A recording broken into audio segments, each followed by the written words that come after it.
listening to Oilersnation Radio, a member of the Nation network of podcasts and delivered by DoorDash. 1 hour of straight hockey talk with Dan, Rick, Tyler, and Bag Milk starts now. Oilersnation Radio episode 176. I am Bag Milk, and we are feeling pizzy. I got Tyler Yaremchuk here, Nation Dan, and Zach filling in for Rick, who is down in Mexico.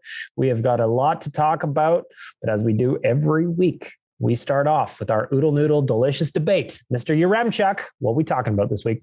How excited are you for the beginning of the Seth Griffith era? Delicious. That is actually not the delicious debate. The delicious debate, courtesy of Oodle Noodle, on a scale of 1 to 10. How surprised are you we didn't get a coaching change this morning? I'll jump in. 0. The Oilers seem perfectly content to wait and do nothing until Connor and Leon threaten to leave, I guess. They just seem really content with the status quo, and I don't understand it. You look at a team like Vegas, when they fired what's his name, they were still a winning team a handful of years ago. Yeah. Vancouver, they fired their coach in the middle of a slide that looked like ours. So am I surprised that the Oilers aren't doing it? No, because they tend to look like tend to believe they're the smartest people in the room all the time. So no, 0 on the surprise factor for me. For me, I'll jump in next. I actually am a little surprised. I'll go like 7 out of 10, just because we'd started to hear some of the mainstream media guys.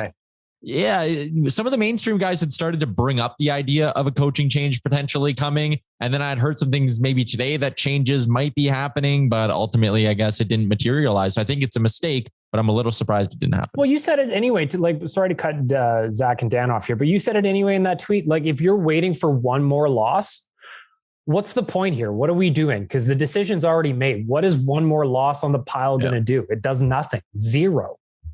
Just rip the Band-Aid, to quote Tyler Yaremchuk. Zach, what do you think? Are you surprised there's been no coaching change to this point? Well, I mean, kind of, yeah. I mean, like, I'd probably put myself at a 12 out of 10 that it hasn't happened at this point. So, like, beyond very surprised. Because Dave Tippett's done an awful job.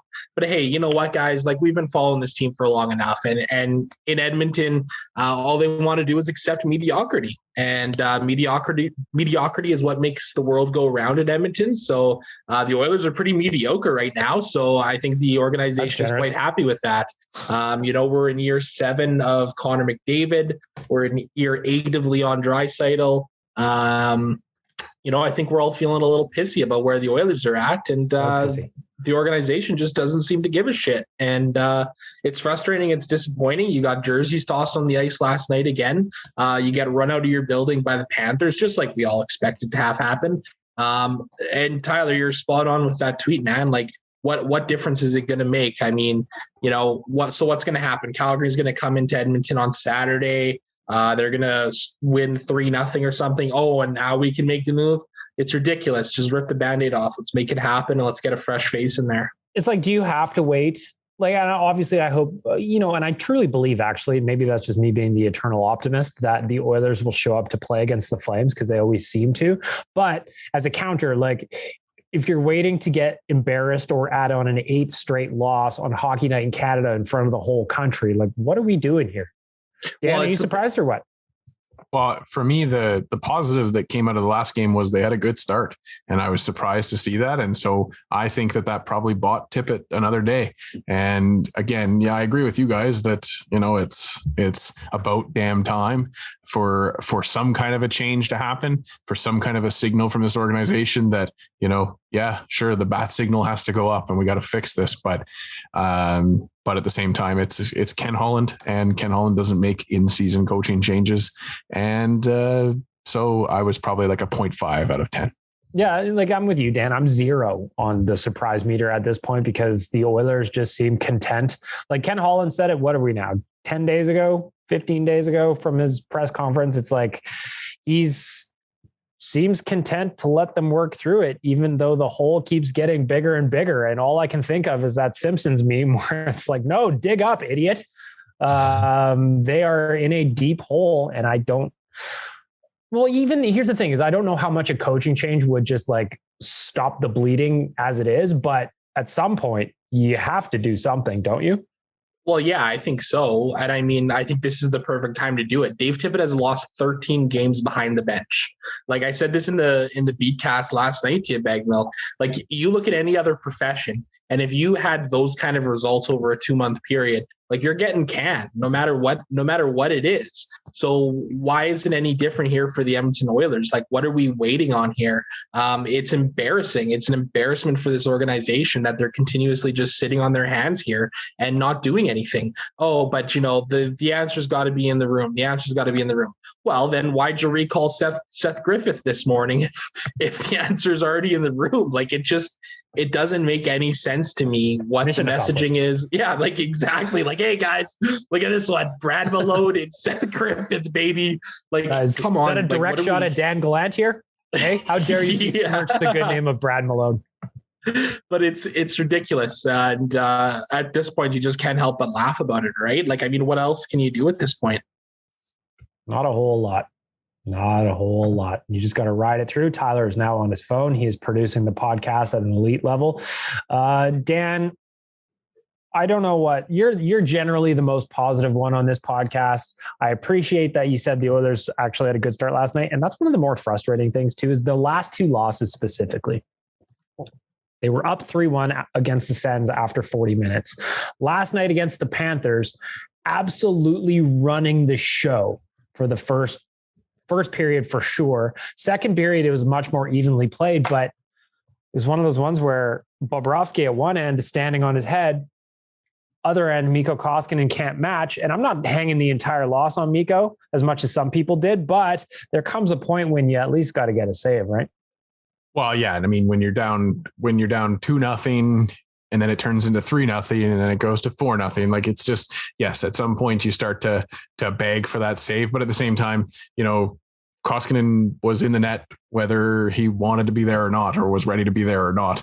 Yeah. This team is in dire straits when it comes to the goaltending in general. And after a 6-0 loss, we're going back to Koskinen likely on Saturday because Stuart Skinner is still in COVID protocols as we speak. So barring an abnormal recovery time, we're going to be looking at Koskinen in the net. So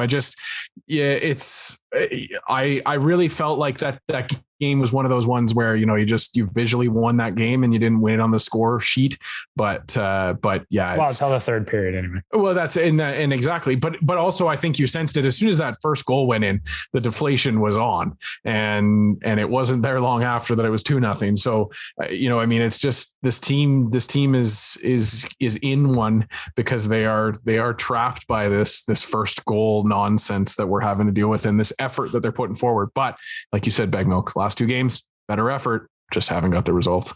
Tyler, we're talking about how last night against the Panthers, the Oilers came out like a house on fire. They played really, really well to start. They just couldn't beat Bobrovsky. Obviously, the snake bite is real. Do you think that we're at a point now where the first goal that goes in, to me, that's a stoppable shot, regardless of the cross ice pass? Like, are we at a point now where you see that go in and you just go, oh, fuck, here we go again? Well, especially because in the first period, like how many times did they have grade A chances where the puck hopped over their stick or just didn't bounce right to them in the slot? And I literally sat there and laughed. And I was like, they are cursed.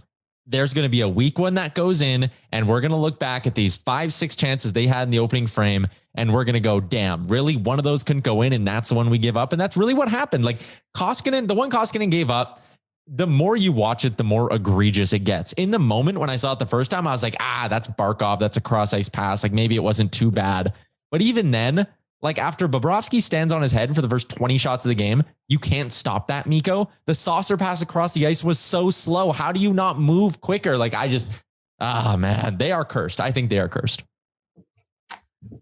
Now, does firing Dave Tippett help Mikko stop those shots? No. That's on Ken Holland.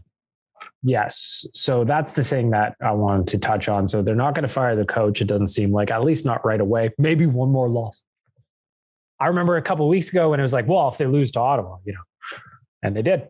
So we'll see. Looking at Ken Holland's work, goaltending, coming back to the well for a third straight time at this point has to just be, if you're going to put a bet down and all of us on this podcast are bettors, that is not paying off right now. No. Fade the oil. So we got to look at it in two different ways with the coaching change, right? So you have two ends of the spectrum. You either have the Vancouver Canucks, where they come out to a slow start this year. Travis Green isn't quite getting it done. They decide to make the move, bring it in Bruce Boudreau. They win 7 in a row. Now they're a little bit stagnant again, which is to be expected. But overall, you look at that team and say, wow, yeah, there's been a massive difference between what you've seen earlier in the year and what you see now. Then the other side of it is you look at the Philadelphia Flyers. I think it was Alain Vigneault who was behind the bench to start the year there. Similarly, they had a really tough go. And at one point, they had a 10-game losing streak. They fired him. They brought in Mike Yeo, got a little bit of a boost for a week or two. But again, they've lost another 10 straight. So where would the Oilers sit in that spectrum? You have to imagine it's somewhere in the middle, right? I'm in the mindset of, at the very least, you have to try something different. You have to try a new voice. You have to try a fresh face. You have to try that different perspective. Seth Griffith is a fresh face, Zachary. Yeah, Seth Griffith era. But you got to do something, right? You got to do something. You can't sit on your hands. What would it do for Koskinen? Probably not a whole lot in terms of the on-ice play, but hey, you probably feel better if you're Mikko Koskinen walking into the room having a different head coach than the guy that threw you under the bus in the media a month ago. I can't imagine that Koskinen feels very great walking into that dressing room every single day, given what's gone on with him this year. Tyler, you wrote yesterday I know this Oodle Noodle Delicious debate is taking a little turn, but you wrote about the Oilers looking for a goaltender. Everybody knows it. Not exactly news. What did you have there in your latest rumors blog at Oilersnation.com? Well, we're starting to get a little bit of rumblings about the goalies that could potentially be available. And I'm working on a YouTube video right now with Mike McKenna, the goaltending guru over at Daily Faceoff, where he gives me his take on some of the guys that are available. And listen, Marc-Andre Fleury is not happening. Forget about it. Jonas Korpisalo is apparently out there. The Oilers, according to Pierre LeBrun, have checked in. He sucks. He's not that good of a goalie. Semyon Varlamov is an interesting one because he is a good goalie, but he's a $5 million cap hit next season. So are you committing to that? Doubt it. Braden Holtby is a really interesting name because he has good numbers this year, but even he's been inconsistent over the past couple of seasons. So you worry about that a little. Alexander Gorgiev looks like he could be maybe Cam Talbot 2.0 and a guy who can step in and be an NHL goalie for you and maybe handle a 1A workload. I don't think the Rangers are trading him in the middle of the season while they're looking to go on a playoff run. So you just go down the list and it's easy to see that there aren't a lot of really strong options out there. The thing, and this might be when the Oilers have to kill time until the deadline. If Washington is apparently interested in a veteran goalie, then they might be willing to move Vitek Vanacek.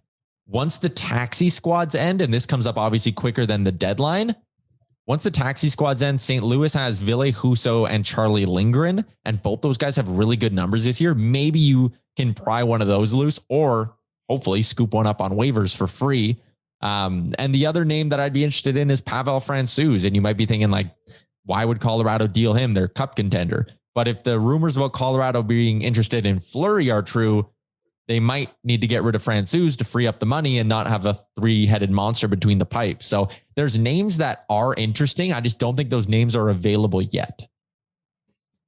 All I do know is that looking today at Natural Stat Trick, the Oilers are third last in goaltending at 5-on-5.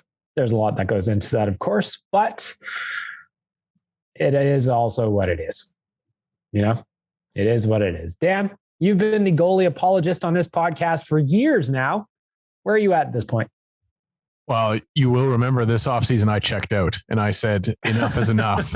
Enough is enough of me supporting this tandem. And when they went back to it, I said, no, I've been asking for a new goalie since the season started.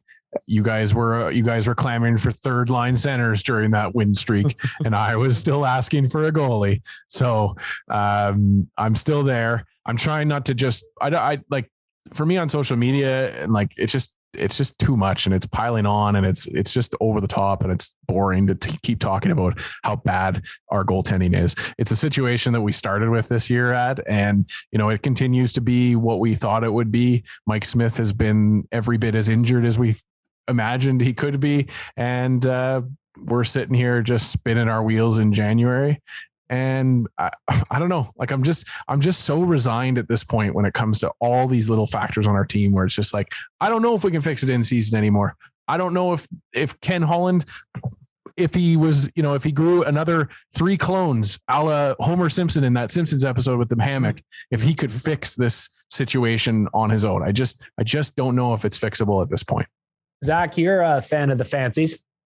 So the numbers that we're talking about here. When you look at the goaltending, obviously this is a team sport, the ultimate team sport. What do you think about what's going on with the goaltending right now? Because the Oilers just cannot get a save. And it's clearly affecting them at the other end of the ice as well. I mean, I'm going to harken back to an old NFL quote from a head coach who used to work for the Arizona Coyotes. The Arizona Cardinals.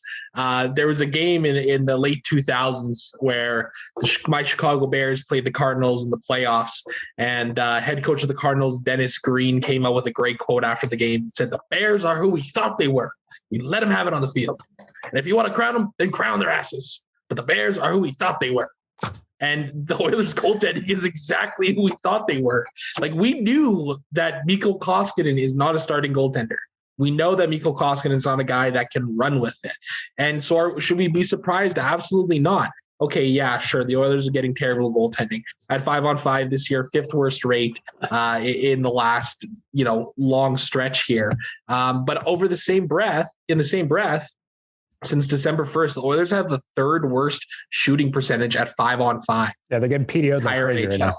They're getting PDO'd like crazy. So they can't score a goal. They can't buy a save. So which one is really the more important one, right? Because at the end of the day, you can outscore goaltending problems. Like, look at what the Oilers did earlier this year. They outscored their problems. Well, now the Oilers aren't outscoring their problems, and we can see exactly where these problems are. So, I think the narrative of the Oilers goaltending is the problem at this point is lazy, because I think it's exactly what we know it is. And there's problems on this team that are much deeper than just what's going on in the net. Certainly not a position of strength, though. I think we could all agree with that. No, exactly. And that's the point. Like, we knew that this wasn't a position of strength coming into the season. We knew that the Oilers were probably going to run into some problems if Mike Smith was hurt. And well, look, Mike Smith has been hurt. And so what do? Turn to Stuart Skinner? I mean, yeah, that's great. Like, he's played some good hockey this year, but at the end of the day, he's still a rookie in the NHL. So how much of, the load do you want to throw on a guy like that at this point in time? We are talking about the Edmonton Oilers. Of course, they lost their 7th straight game last night to the Florida Panthers. They haven't played a whole lot, but when they do, it is hurtful.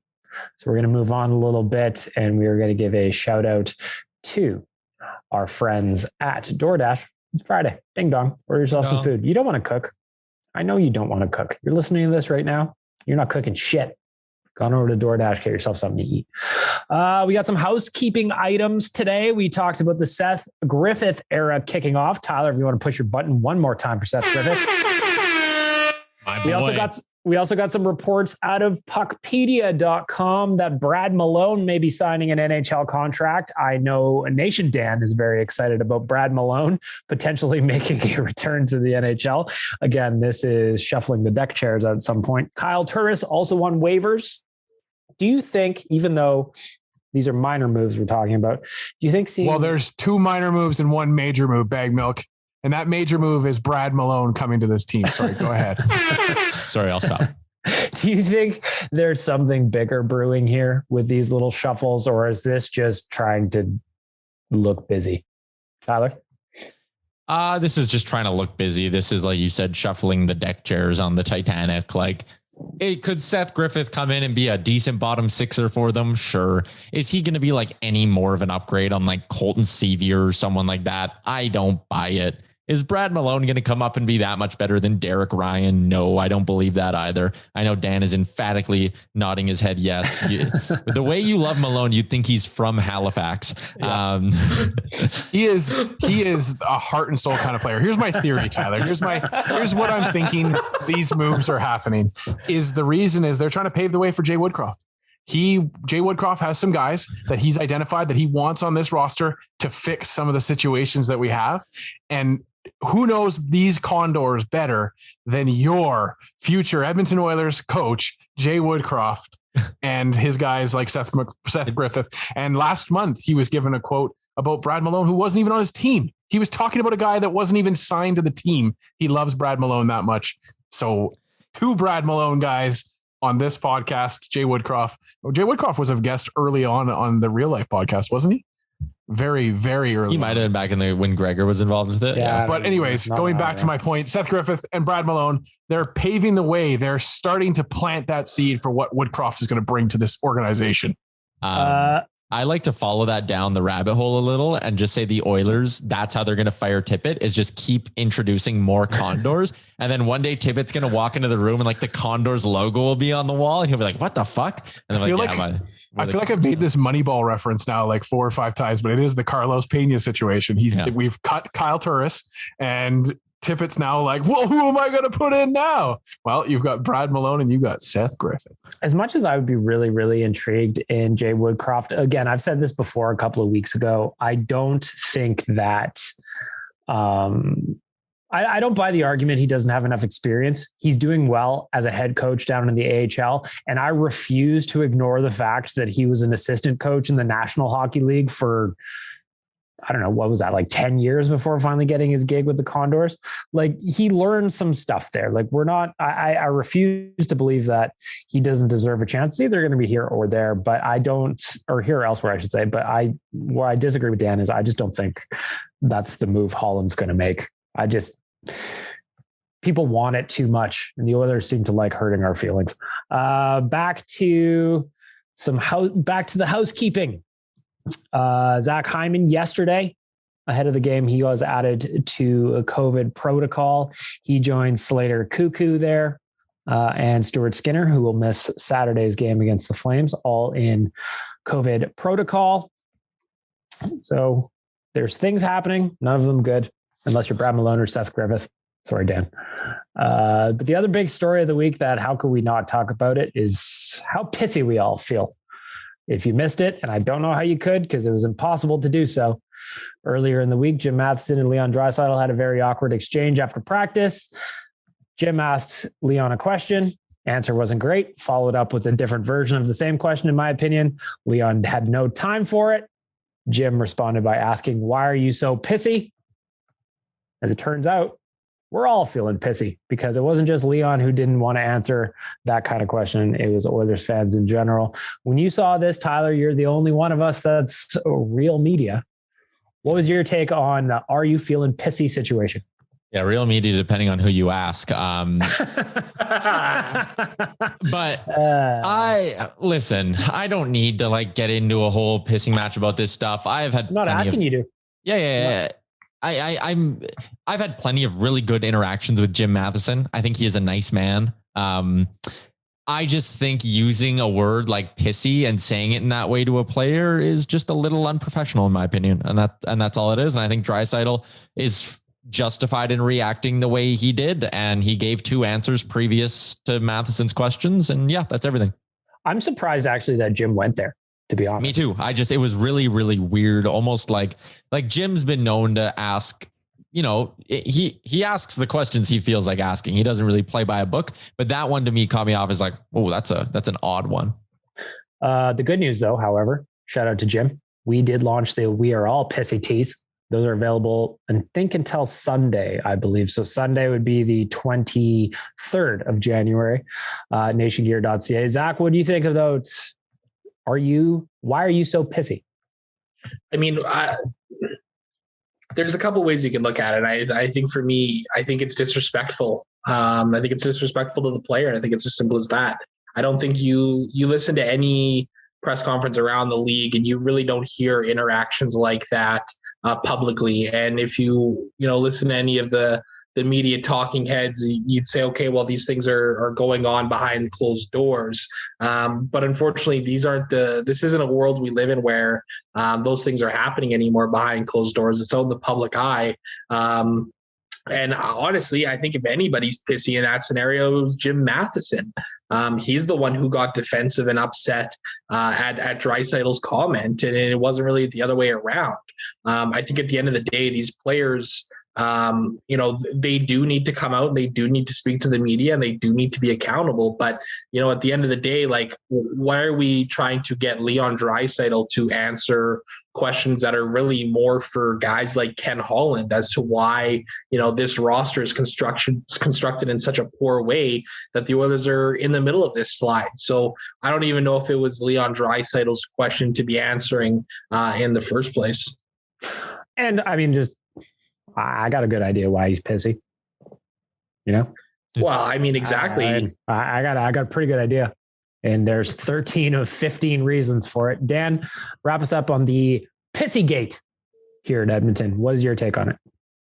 I mean, my thing is just in any of these situations, just like I just wish it could just play out before people come in and they diagnose how it's going to play out. To me, it's like Matheson took his lumps and that was it. But from social media, and then we could have just moved on from it. Yeah, we made a nice t-shirt out of it. And I think we turned it into more of a positive than it would have been otherwise had Oilers Nation not existed. But for me, it's, the world moved on past it for the most part in the sense, at least from what I was seeing, of anger towards Jim Matheson the next morning. Right.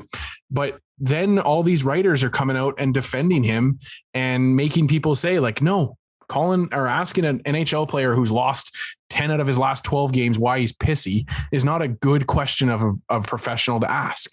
And so it just continues to drag it on and it continues to drag it on. And it's media types supporting media types. And we can't seem to have this actual just recourse about, or discourse about something that just wasn't good. And we can then move on from it. But instead it has to be dragged out in the news cycle for 3 days later. And we're still seeing it talked about this morning in a negative light towards Matheson, when it really should just be something that we could rally around and all be pissy about otherwise. I was a big part of the pregame show last night too on Sportsnet. I was just like, well, we're spending a lot of time on this pissy gate here. Again, go to nationgear.ca and buy yourself a t-shirt. You'll look sharp. I promise you. In fact, if you wear a We Are All Pissy tee, you will be 150% more attractive to Tyler Yaremchuk. Oh, yes. These are the facts. You want fancy stats? These are the facts. Got to give a shout out to our friends at Cornerstone Insurance. For 90 years and 4 generations, they have offered all of the insurance products you could have ever hoped to have. Auto, residential, commercial, life insurance, they've got it all. And if you go to cornerstoneins.ca, get all the information on the left-hand side of the screen, a little button that says Citizens of the Nation, or under the About drop-down. Click on that, get yourself a discount. Got it? Good. cornerstoneins.ca. More housekeeping items real quick. Dylan Holloway. He was cleared to go down to the Bakersfield Condors. He had a couple of surgeries to correct an issue on his wrist. I know he is a prospect a lot of Oilers fans are watching, a lot of Oilers fans are hopeful for. So I think that's nothing but good news to see him finally getting his first pro season underway. Zach, we've written about him a lot over the last couple of months, just mostly news updates as he's working his way back. But are you a guy who's excited about Holloway at least making his pro debut down in Bakersfield? Yeah, I am, and I think he should stay in Bakersfield for the remainder of the year. Quite honestly, I agree. Yeah, I do. I don't know if this is a scenario where we would be putting Dylan Holloway in the best position to succeed by recalling him to the National Hockey League. Look, this is a guy that still hasn't played any professional games in North America. Right? Like I don't understand this expectation of Dylan Holloway coming in to be a difference maker. Like, remember when we drafted Dylan Holloway and people all said, well, you know what, this guy's not really going to be like an elite level forward, more of a middle six depth guy. So even if Holloway came in and hit his supposed ceiling right off the get-go, which we all know he wouldn't, he would at best be a middle six forward for this team. And I think that there's enough bodies right now on this roster that can fill in a similar role. Look, send him to Bakersfield, let him play out the rest of the year, give him top line minutes down there. Let him play with Lavoie and Marody and all of the other guys down there and get some pro hockey experience. Like it's a point in time where I think we can allow Holloway to develop a little bit more slowly. And I think we need to right now. And I just don't see that happening at the NHL level for him.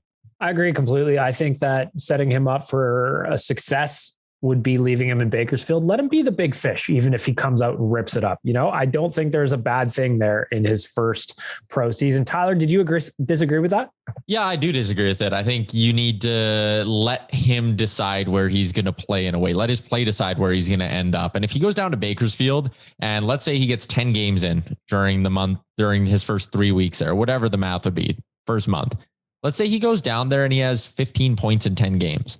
Or he's 12 points in 10 games, or even a point a game. And you're like, okay, this guy's pretty good. And we need scoring up here. I think you're at the point where you would almost have to treat him like a deadline acquisition. And I get maybe it's not the best thing for his development, but I do think he's a big guy who skates well. And those are things that could allow his game to translate to the NHL level quicker than maybe some other prospects. So if he goes down there and he has 4 points in 10 games and he looks just okay, then yeah, leave him down there for the rest of the year. Don't rush him up by any means. But if he goes down there and he looks good, I think you need to view him as a guy and a young body who can give your team a spark. It will be interesting, though. Of course, he has yet to make his pro debut, but the good news here is he's now healthy enough to get going. And for Dylan Holloway, obviously, he's a prospect of note here in the city. I'm hoping for the best for him, because if Tyler's right and he goes down to Bakersfield and he starts ripping it up and earns the recall, then okay, let's see what he can do. But personally, I'm with Zach. I would like to see him get his feet wet and spend a little bit of time there, get comfortable, learn what it's like to be a pro from the Brad Malones of the world, Dan, and see where we go from there. The other thing that happened last night, how can we not talk about jersey tossing here in the city? The Oilers last night were getting blown out in the third period, 6-0 loss to the Florida Panthers, and the jerseys hit the ice once again. Personally, I don't have a real problem with people throwing their jerseys on the ice, but what I will say is do not throw them during the play. You do not want to hurt somebody. They are not paying attention to the shit you're throwing on the ice. They're trying to play hockey. Do not do it then. Ideally, you don't throw things on the ice in the first place. I don't have a huge problem with it, but what's everyone's take on the jersey tossing raining down here in Edmonton again?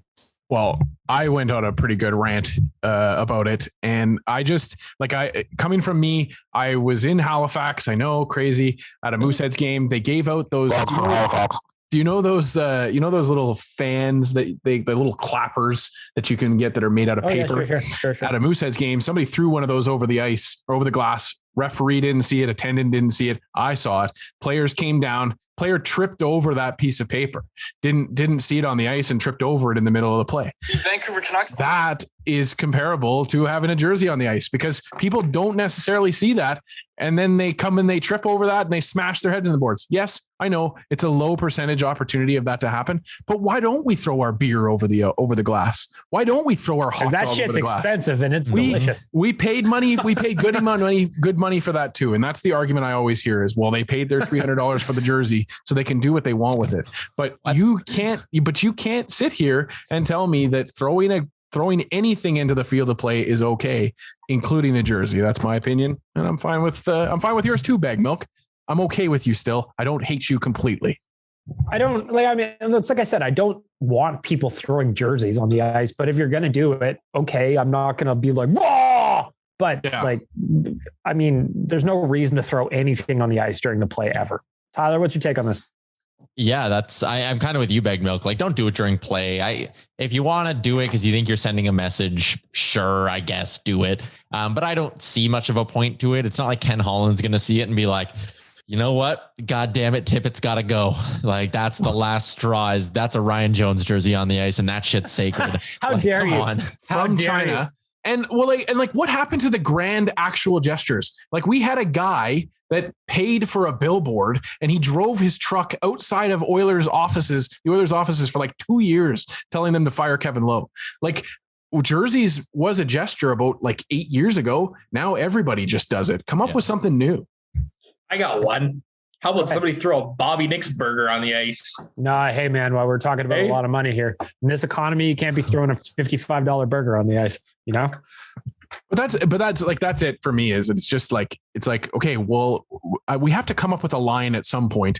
And to me, yeah, throwing it on the ice is the line where it's like, you know what, come up with a different gesture. Why hasn't anybody, and I'm not telling anyone to do this, but why hasn't anybody handcuffed themselves to a seat at Rexall Place until something happens? Like an actual protest. An actual protest. Let's see it. I want to see Homer sitting outside the arena on his lawn chair saying he won't eat until Ken Holland does something. It's important to note that Oilersnation.com does not endorse hunger strikes, nor do we encourage you to handcuff yourself to a seat at Rogers Place. You will be charged with trespassing. I promise you. Yeah, I don't know. Like, I mean, if you want to make headlines though, that's a, again, like those are things that people have done. We don't encourage it, but those are things that people have done to actually make a gesture as to what they want to see happen with the team. Throwing a jersey over doesn't immediately get you counsel with Craig McTavish like it did at one time. We will remember Craig McTavish offered to have the first fan that threw their jersey drop the puck at their first playoff game. Afterwards, that didn't actually happen, but like, you know what I mean? So it's not like you're getting a list of demands out to Ken Holland by throwing your jersey on the ice. I don't know what this answer is. I'd love to hear your feedback, though, if you're listening to the podcast. Are you pro people chucking a jersey on the ice? Are you against it? Do you think it's pointless? I don't know. If you're going to throw a jersey on the ice, why not another team's jersey? You know, maybe you're wearing a old school Chicago Bulls Scottie Pippen to the game, and you chuck that baby on there because you don't want to lose your Ryan Jones jersey. Just imagine seeing fans grab the jerseys of the opposing team. Oh, we have a Panthers jersey. Oh, there's another Panthers jersey on the ice. I think that the Oilers missed out on an opportunity to bring Kodak Black in and create a little excitement in last night's Panthers game. We talked about it last week, but you know, they don't ask for my help with marketing the team, even though they probably should. Again, who would be Edmonton's Kodak Black though? Like I'm telling you, it's social code. Can we get J-Rock to come out to one of these games and do something hilarious? Yeah. We need J-Rock to do it. We need Social Code to be singing Beautiful from one of the luxury boxes. And then the dude is just out there grinding. I don't know. I don't know. Like Nickelback, can we get Chad Kruger in here? They claim photograph. What about the person that sits on White Ave and screams all the time? Oh, certainly they'd like do some grinding. You know? We could get them to come in and yell our demands at the game. Surely. I think so. Again, I want to hear about from all of you on jersey tossing. Hit us up, ON Radio Podcast on Twitter and Instagram. I would like to hear about it. Tomorrow, boys, the Oilers are looking to avoid an 8th straight loss. I can't even believe I have to say that. Like a 6-game losing streak was bad enough. Then you follow it up with a 7. Tomorrow, the Oilers are playing the Flames, and deep in my heart, I'm hoping it's a game that the boys can get fired up for.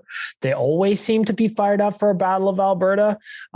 It just seems to piss them off in a way that no other team does. So in my heart of hearts, I'm hopeful that'll be the case, but I want to know what you guys think. Tyler, we got a BOA coming up tomorrow. What are you expecting from tomorrow's game against the Flames? For me, one of the things that's really been driving me nuts, and I've talked about it a lot, is they don't have a lot of jam, not a lot of fire, not a lot of competitive spirit in these hockey games. They don't seem to get pissed off at all.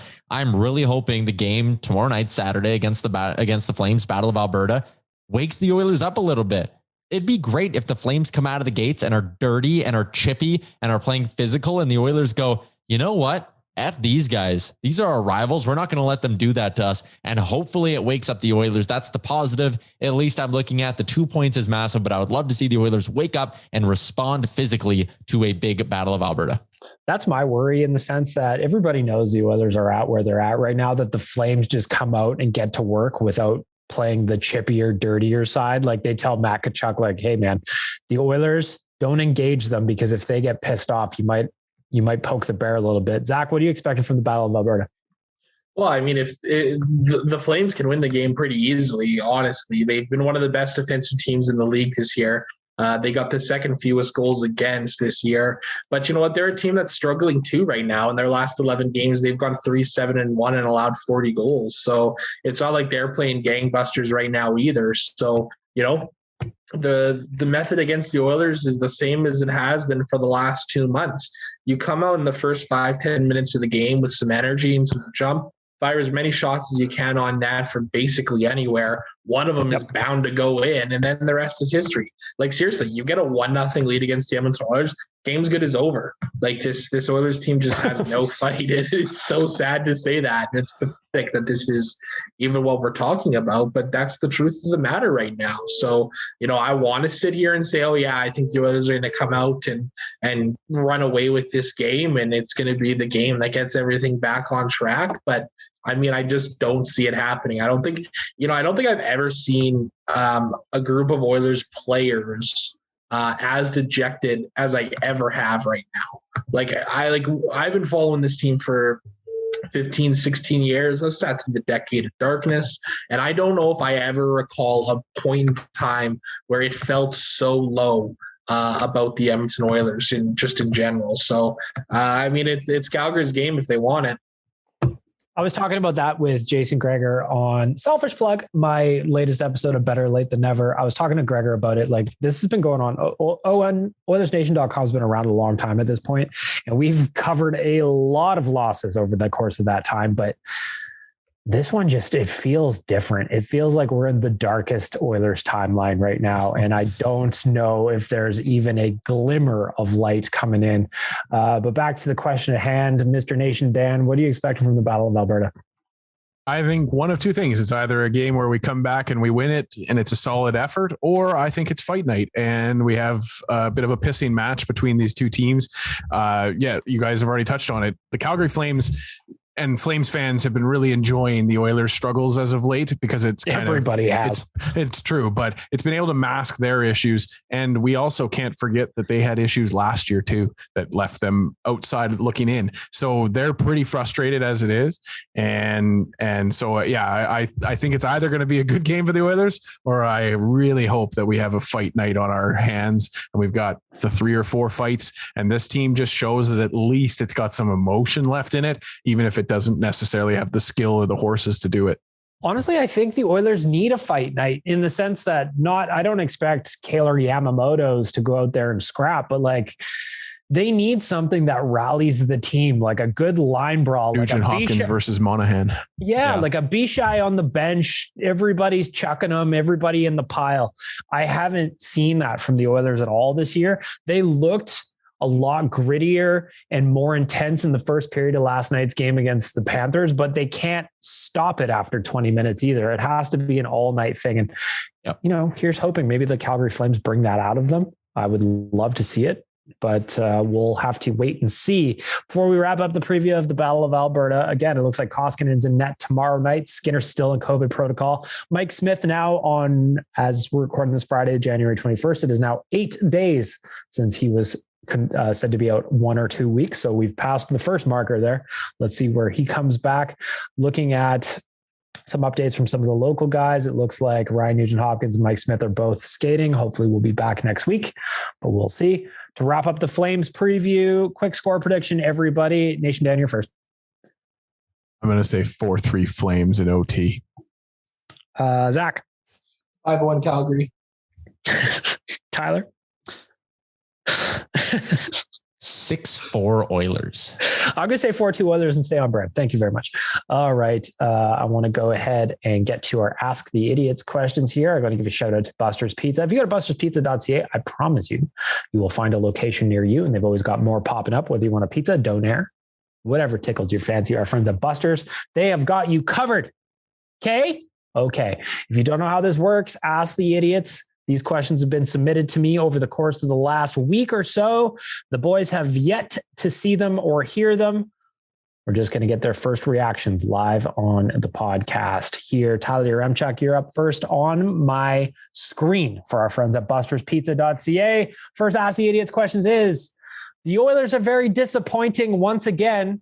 What is another thing, non-Oilers related, that has left you feeling this disappointed? And I got a good one.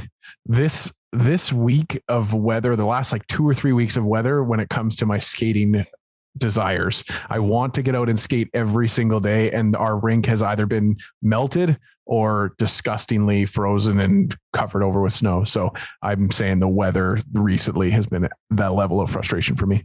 I'm gonna say, like, for me, I'm such a big fan of other teams outside of hockey, and sports leaves you heartbroken 99% of the time. So like, watching the Blue Jays miss the playoffs this season by one game was super dejecting to me.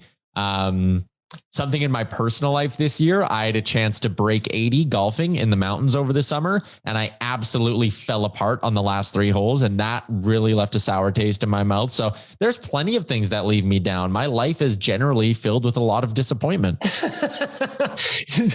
Zach, what outside of the Oilers has left you feeling this disappointment? Honestly, it's like I think I told some of you guys, but I'm on the wait list for getting some pretty serious knee surgery here. And let me tell you guys, that has fucking sucked.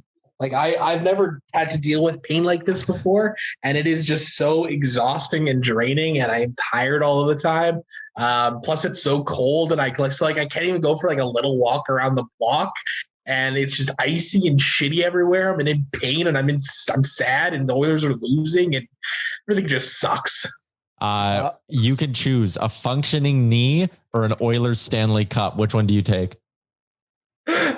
Give me the cup, baby. Yeah, give me the cup. I was going to say, Zach, if you don't say it, we're all going to say it for you. So sorry about it. I'll Tanya Harding your knee myself. I'll be hobbling down White Ave on some crutches, 82 beers deep, baby. Mm-hmm. Just to wrap it up, I think of a time in this what I'm gonna guess is probably January of 2004. I went to pick up a pizza at then Panagopolis. I went in, I grabbed my pizza, and as I went to the car, I dropped it face down, entire pizza on the parking lot. If that's not heartbreak, then I don't know what is. Question number 2, I'm going to start with Nation Dan here. Ask the idiots for our friends at Buster's Pizza. If the Oilers were to hire a Ted Lasso type of coach from outside hockey, who would you hire?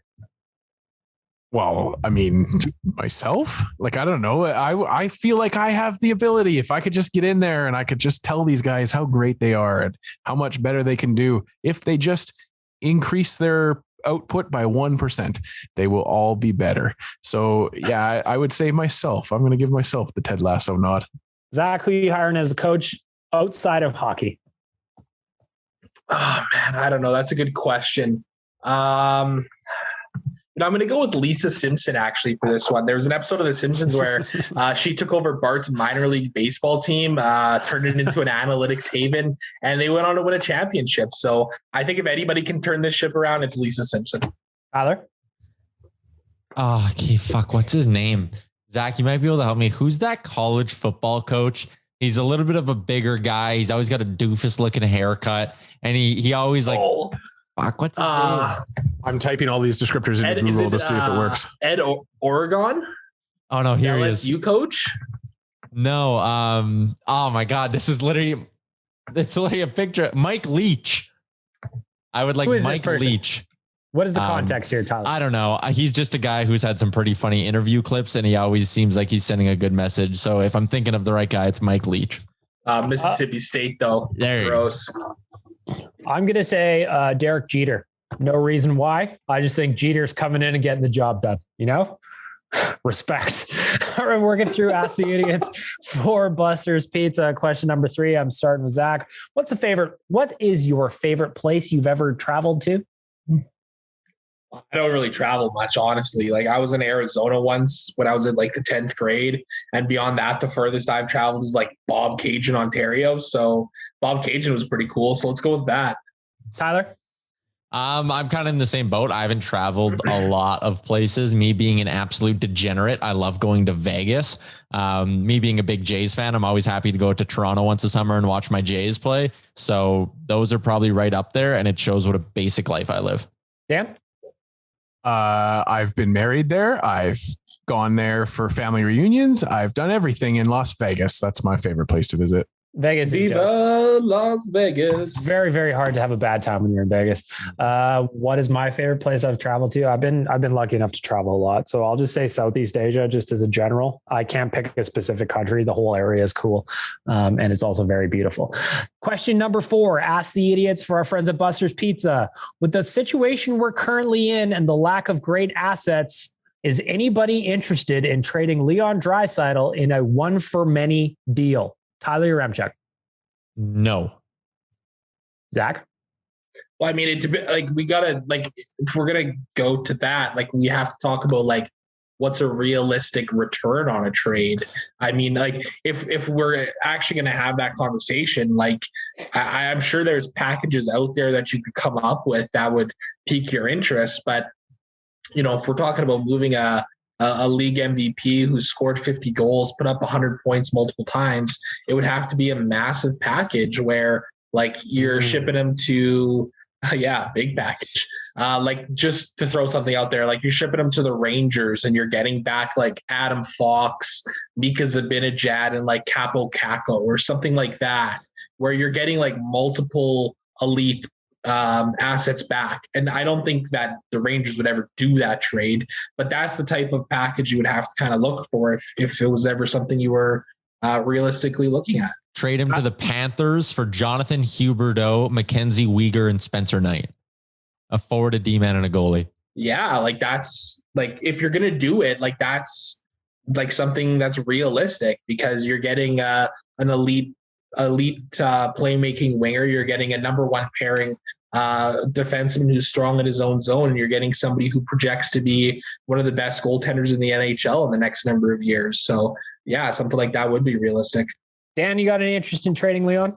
Yeah, I trade him for Vasilevsky, Nathan McKinnon, and Cale Makar. Wow. 3-team trade. Multi-team trade. You got to make it work. I mean, it's up to Ken Holland to make it work. I just said what I want. So all at 50% retained. Yes. I mean, if you're going to have the conversation, like Zach said, the package would have to be extensive. I just can't imagine the Oilers winning a trade with Leon Draisaitl going the other way. I can't. Maybe we'll have to talk about it more down the line, as it seems to be that this team is a bigger and bigger trash pit, but bad bag milk. That's quite bad yet. Bag milk. Don't do that to us yet. I am very rude. Next question. Ask the idiots for our friends at Buster's Pizza. Tyler, I'll start with you on this one. Does Cale Makar become the next best defenseman to play the game? And do you think he can score 40? 40 is a stretch, but I think he can probably hit 30 on a year-to-year basis here, like as a routine 30 goal guy, which is insane as a defenseman. And yeah, I absolutely think he's going to be the next big thing. I think he could he's a very, very good shot of winning the Norris this year. And to bring it back to my old AJHL days, I remember sitting up in my perch, watching a game. He's behind the net. He's looking. You can tell he wants to pass the puck. And then he eventually just kind of goes, I'll just do it myself. And his effortless, right up the ice, just boop, straight line. No one touches him. And he just made it look easy. And then he goes to the NHL where he also just makes it look so easy half the time. It's insane what that guy's capable of. Working through the idiots here. Zach, do you think Cale Makar will be the next best defenseman to play the game? And can he score 40? I already think he's the best defenseman in the NHL right now. And again, I'll harken back to my AJHL days too, where I saw him playing for the Brooks Bandits as well. And it was incredible to see at the time what he was able to do production wise. And it has not dropped off at any single point in his career. He's now up to 16 goals in 34 games. I absolutely think that he could score 40 goals in the NHL, which is, as Tyler mentioned, absolutely ridiculous for a defenseman. But this kid can do it all. There's really no weakness in his game, and he's 23 years old. So the sky's absolutely the limit for this kid, and Colorado's absolutely got a good one there. Dan? Well, I didn't watch Cale Makar in AJHL.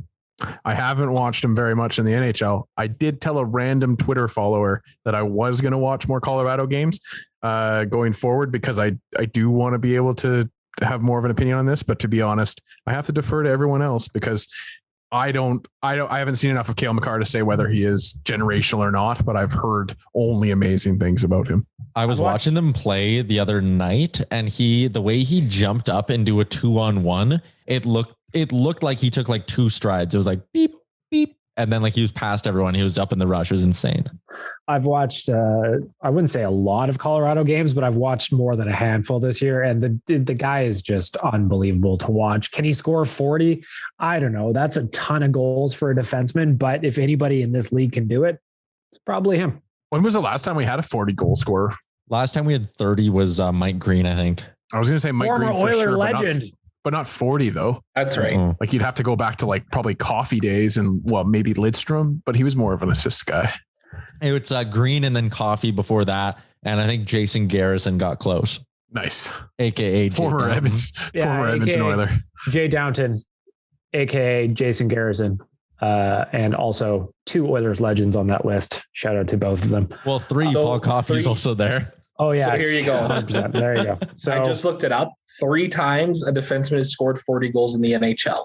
Paul Coffey did it in 83-84. He scored 40. Bobby Orr in 74-75 scored 46. And then Paul Coffey again scored 48 in 85-86. 48. Do you have how many games Bobby Orr would have played in that season? Was it 82? There's no way. He played 80 games. Oh, 80. Okay, wow. Yeah, he played 80 games in that season, scored 46. So 1-2. So can Cale Makar join that list of people have 40 goals? I have no idea. That's a ton of goals, it seems like, from a defenseman, but we'll see. 17 times a defenseman scored 30 goals. Well, and the other thing too with Makar is that he's got so many good people on that team, and I don't imagine that team's falling apart anytime soon. So it's not like it's not like he's going to be called upon to be a 40 goal scorer either. Last question for Ask the Idiots for our friends at Buster's Pizza. I'm going to start with Zach on this one. Instead of a coaching change, why can't Tippett just change his system? You can't tell me he only has one idea. Well, I am here to tell you that Dave Tippett does only have one idea. So, I mean, it's a good point. Why can't there be change? There doesn't seem to be any willingness to be adaptable, to change the circumstances on a nightly basis, whether it's in game or out of game. It's running the same thing every single night, and the Oilers are unsuccessful in doing so. So I would love to see a systemic change, because I think what he's been doing, the message is worn thin with this team, and I just don't know if I see the players playing for him anymore. Nation Dan, why didn't he change the system?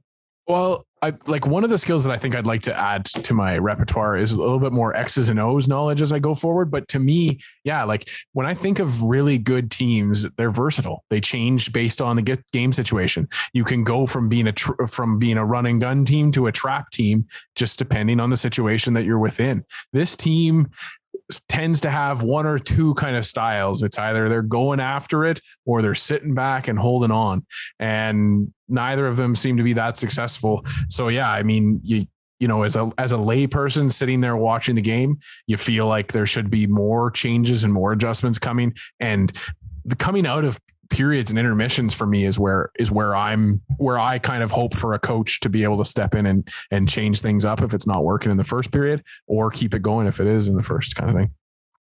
I'll just jump in and give Tyler the last word. Why does he change the system? I mean, I think he would have done it already if he had one, right? I don't know. Tyler, last word. Why doesn't Dave Tippett change his system? Yeah, I think you're bang on there. Like if he was going to change his system and not just keep doing the same stuff he's always done, there would have been a system change halfway through the series against Chicago, a system change halfway through the series against Winnipeg, and a system change at some point this year, but that just clearly isn't going to happen. There you go. Ask the Idiots for Buster's Pizza. Again, if you want to participate in this and get yourself entered into the draw for the gift card I'm going to do right now with my little randomizer here, just fire me a DM on Twitter or Instagram, wherever you can get me. You can email me. Doesn't matter. I ask these questions to the boys without them knowing. So fire my way and you're entered to win a Buster's Pizza GC. My little randomizer is spinning here, and Kevin, shout out to Kevin. You are the winner of the GC this week. He is the one that asked if you were to hire a Ted Lasso type coach from outside of hockey, who would it be? And again, very specifically, the answer is Derek Jeter. Got it? Good. Tyler, it is time to get your buttons ready. We are doing the Deuce Vodka Hot and Cold Performers of the Week. If you go to deucevodka.com, as always, you see a very handsome picture of Brett Kissel right at the top of your screen. On the right-hand side, you find the Find In-Store button. You're going to want to click that, find out where you can get a bottle of Deuce Vodka for the weekend, provided that you are of legal drinking age. As we do every week, we start off with our veggies. we look at the cold performers of the week. And on my screen, Nation Dan is up first. That means I'm coming to you, my friend, your Deuce Vodka cold performer of the week. My Deuce Vodka cold performer of the week is going to go to everybody that's complaining about that game Wordle. I just let people enjoy it and get on board if you're not. That's my lazy cold performer of the week. Sorry. By the way, I am now on an 8-day Wordle streak. Nice. That was with Proxy in there too. Proxy got me. Yeah, I almost also fucked up today's. Me too. I almost fucked it up, but I got there in the end. Zach, you're next up. Deuce Vodka cold performer of the week. Oh man, I had it and I totally lost it. My cold performer of the week is me, forgetting what my cold performer of the week was. Actually, no, it is me because I burnt my wrist on my air fryer this week and it really hurt. Oh, that's cold. Make sure to air fry with caution, my friend. Tyler, you're up next. Deuce Vodka cold performer of the week. My cold performer of the week is going to be Sam Montembeault. He faced 95 shots, I think, over his last 2 games, the 2 games he started this week for the Canadiens, and somehow stopped a large portion of them, which was bad for me because I bet against the Montreal Canadiens in both those games. Sam Montembeault, you may think you're playing good right now, but you are costing me money. Also, media members who take their jobs too seriously. That's a joke. That's an absolute joke is what it is. You just slipped that one right in there at the end, huh? I didn't even, it's Montembeault, by the way. Yeah, that's how you say it. My Deuce Vodka cold performer of the week is me. Last Sunday, I tweeted that the Oilers may or may not be having a press conference on Monday. The Twitter sphere took to it by storm. And when it didn't happen, well, whoopsie daisies. I apologize about that. Source was good. Info was bad. But I gave a lot of you hope that there was going to be change and nothing happened. Interesting thing about it was I apologized, said I was wrong. Not very many people actually got mad at me, but a lot of them did get mad at the Oilers for doing nothing, which I found a little bit interesting. But the point here is, Deuce Vodka cold performer of the week, me. Why are you the way that you are? I hate so much about the things that you choose to be. That was in my Christmas card from my dad last year, actually. So that fits very well. Flipping the ledger, we're going to finish off the podcast with some positives. It's the Deuce Vodka hot performers of the week. We are going to reverse the order. Tyler, you're up first. Your Deuce Vodka hot performer of the week. I actually got 2, but my first one is going to go to Tyler Benson. I've talked about how the Oilers need someone who's going to go on the ice and be a prick. Zach Kassian gets paid a lot of money. He don't do it. No one really does it on this roster, but Tyler Benson, who's been a skill guy his entire life, I've seen these little moments where he isn't afraid to go to the front of the net after the whistle. He isn't afraid to stand in front for a couple extra seconds. And yesterday he had a couple chirps going back and forth. I saw him after a whistle, a little whoopsie daisy elbow to the back of the head of one of the Florida Panthers. And I just thought, you know what, Tyler Benson, if someone's not telling you to keep doing this, I will. Keep being a prick, Tyler Benson. I get it might not come natural to you, but the Oilers need it. And if you do it and perfect it, you will play here for a long time. So Tyler Benson gets my hot performer of the week. Oh, and so do the Buffalo Bills, because nobody circles the wagons like the Buffalo Bills, and they are going to beat the Kansas City Chiefs this week. I like this right here. Zach, you're up next. Your Deuce Vodka hot performer of the week. Ozark season 4, baby, just dropped on Netflix today, and I'm doing nothing but watching that this weekend. Pumped. Pour it on. Ozark, that got added. Also, everybody who has followed me on Twitter or listens to this podcast or real life knows how much I love shitty dating shows. New season of Too Hot to Handle also loaded up on there. Excellent. Nation Dan, your Deuce Vodka hot performer of the week. Well, if it wasn't for Jim Matheson and his pissy exchange with Draisaitl, I think everybody would be talking more about this man. It's going to go to Brendan Perlini for one of the best, most disconnected and just happy press conferences I've heard in a long time. A good way to start your day if you listen to a Brendan Perlini presser. So you're going to get my hot performer of the week, Brendan Perlini. The big guy is smoking hot. My Deuce Vodka hot performer of the week. I'm very excited about it. This was a big, big thing for us after 2 years. After 2 years of trying to figure it out and sending Instagram articles of incorporation and everything else we could possibly think of, Oilers Nation got its Instagram account back. We went from 21,000 followers up to 67,000 followers. And it felt good to be home. Last night on the Bcast, we had 250 lives in there. It was bopping in there last night. The comment section was on fire. So I'm going to say getting our Instagram account back, Oilersnation.com, spelled out dot, by the way, on Instagram. That is my hot performer of the week. Sorry. It's getting hot in here. So hot. I thought I was going to get a special button from that. And did I? No, I got Nelly. I would like Nelly one more time, please. It's getting hot in here. So hot. So I want to say thank you to Instagram for giving us our Instagram account back. Now, if you could give us back the Canucks Army and the Leafs Nation one as well, that's just good for business. You know, quads would love it. Instagram, you are making David Quadrelli sad, and you can wear that on your conscience until you give us our Instagram account back. All right. For all of our friends, for all of the boys, this is episode 176 of Oilers Nation Radio. I want to say thank DoorDash, Oodle Noodle, Cornerstone Insurance, Deuce Vodka, Buster's Pizza for making it all possible. And more importantly, to all of you for listening, please rate, subscribe, download, tell all your friends about Oilers Nation Radio, because next Friday we'll be right back here with a fresh episode. Have a great weekend, everybody. Odo, Brad Malone. Shout out Seth Griffith. Thanks for listening to Oilers Nation Radio, delivered by DoorDash. Don't forget to hit the subscribe button and give us a follow on Twitter and Instagram.